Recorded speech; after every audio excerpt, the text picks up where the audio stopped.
Welcome, Magenta friends, to another Magenta Cyber Saturday edition, coming to you from Dana Point, California. Hey, we've talked a little bit about CIS controls, and I'll put some information down below with regard to what those CIS controls involve. But there's 153 security controls separated into 18 implementation groups. And I talked about the first two, just securing hardware and software assets. School districts a lot of times will start to keep track, label, identify. Remember, those laptops and phones all have some sort of address, just like your physical address, that allows them to be found. So they might be software that maintain those, like eSIM, but they do have an address. And there may be multiples of those devices. So there may be different devices with several of those, and some that can change. So that's not an easy process. School districts working with software identification of assets are going to look to narrow the attack surface. They're going to improve their posture security-wise by eliminating the software you don't use and the integrations and the password pass-throughs and all the things that make software work, single sign-on, and others. They're going to try to narrow those down so that it's just the software that you're maintaining and that are assets in your inventory. CIS control implementation group 3 and 4 have to do more with data protection and configuration of assets and software. So the data protection, student information systems are super critical in schools, and they maintain a lot of student information.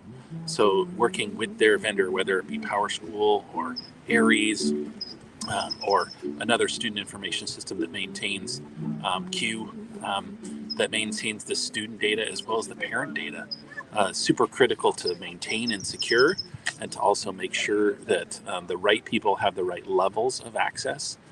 Educational purpose being typically the excuse we use to allow everyone at that school have access. But specialists and even district employees a lot of times will need to have access to student level data. Where it compares to class roster data, which is where those roster servers pass student name information and sometimes even passwords back and forth in an encrypted way. So it's about securing the data at the point where it's being stored and when it's in transit from your point to the next point, and securing it at the other end.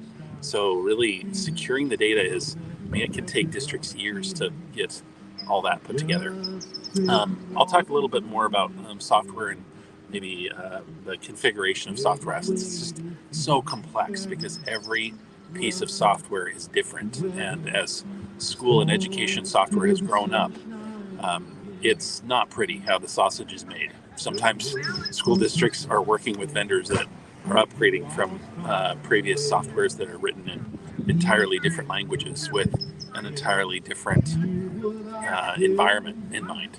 So lots of things to talk about, especially as that applies to AI, school AI and magic AI, and other tools that are artificial intelligence related. Gosh, how is that student information being stored? So those are questions probably a lot of IT directors, like the ones I got to meet with this last week in San Diego. 42 school districts represented by the computers and IT and education group. And SITE is such a great network for people to be able to connect and for them to connect regionally. Sorry, I went a little bit longer, but I did on Saturdays said that sometimes these CIS controls are probably going to get a little deeper. And so welcome to your Saturday morning. Have a fantastic weekend. Take care. Bye-bye.